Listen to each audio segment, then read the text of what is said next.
اچھا سر، ایک مجھے ابھی آپ بڑی خوبصورت گفتگو کی، لیکن میں جب دیکھتا ہوں کہ ابو لولو فیروز، یہ امیر المومنین حضرت عمر فاروق رضی اللہ تعالیٰ عنہ کا قاتل، ایران میں علامتی مزار ہے، لوگ آتے ہیں، زیارت کرتے ہیں، دعائیں مانگتے ہیں، چڑھاوے چڑھاتے ہیں، منتیں مانگتے پرانی ہیں. خبر ہے. نہیں سر، اور شیعہ اسے بابا شجاع الدین، ابھی میں آگے کرتا ہوں کہ آگے وہ بند کر دیا گیا، شیعہ اسے بابا شجاع الدین دین کا بہادر سپوت قرار دیں. 2010 میں مسلمان علماء کی عالمی تنظیم نے اپیل کی کہ ابو لولو فیروز کا مزار مسمار کر دیا جائے، مگر ایرانی حکومت نے ماننے سے انکار کر دیا. کئی شیعہ علماء نے تو کہا کہ یہ امیر المومنین حضرت علی رضی اللہ تعالیٰ کے شیعوں میں سے تھا. ابو لولو فیروز کے بارے میں دیکھیں، میں نے اپنے مجمع میں ایک بات کی تھی، ہمارے لوگ نہیں سمجھ پائے اس کو، میرے خلاف شروع ہو گئے. ابو لولو فیروز کا حضرت عمر کے ساتھ جو معاملہ تھا وہ کوئی اہل بیت کی محبت میں نہیں تھا. دیکھیں کچھ حقائق ہیں، اس کو آپ، یہ فورم نہیں ہے، میں بھی نہیں چاہ رہا یہاں ذکر کرنا، کہ احراق باب زہرا کا واقعہ پیش آیا، بی بی زہرا کے دروازے پہ گئے مولا علی کو لینے کے لیے، ایک لمبی داستان ہے. تو کچھ حقائق ہیں جن کا بے سر و پیر نہیں ہے. شیعہ کی بعض باتیں، شیعوں کی بعض باتیں ایسے ہی نہیں ہیں ہوا کے اندر، کچھ باتیں ہوئی ہیں، کچھ ہیں، اور کتابوں میں، اہل سنت کی ہی کتابوں میں لکھی ہوئی ہیں، اور اہل سنت علماء آج اس کا بھرپور اقرار کر رہے ہیں. یعنی اس وقت جو کیفیات ہیں، میں اس کی طرف نہیں جانا چاہتا کیونکہ میں چاہ نہیں رہا اس طرف. جی. لیکن جو اہل بیت کے ساتھ نبی مکرم کی رحلت کے فوراً بعد جو خود اہل بیت میں بھی جو بی بی فاطمہ کے ساتھ ہوا، جو مولا علی کے ساتھ ہوا، ان کے بچوں کے ساتھ ہوا، 50 سال کیا دورانیہ ہوتا ہے.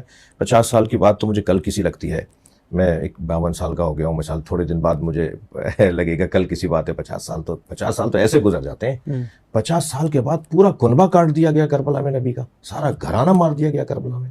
کچھ تو ہوگا نا پیچھے سے چلتا آ رہا تھا، یہ جو بھی تھا. تو یہ والی بات کرنا کہ صاحب یہ یکسر حضرت عمر کے ساتھ ابو لولو فیروز کا جو معاملہ تھا وہ محبت اہل بیت میں نہیں تھا. یہ میں نے ایک تفصیل سے بات کی، ہمارے لوگ نہیں مانے اس بات کو، نہیں سمجھے اس بات کو. مغیرہ ابن شعبہ کا وہ غلام تھا ابو لولو فیروز، مجوسی، وہ ان کے پیسے نہیں دے رہا تھا. مغیرہ ابن شعبہ اس کے اجرت نہیں دے رہا تھا. وہ شکایت لے کے حضرت عمر کے پاس آ گئے.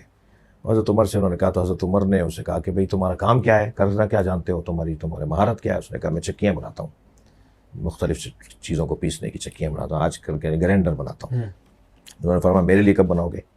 تو انہوں نے کہا میں آپ سے کچھ کہہ رہا ہوں، آپ مجھے کچھ کہہ رہے ہیں.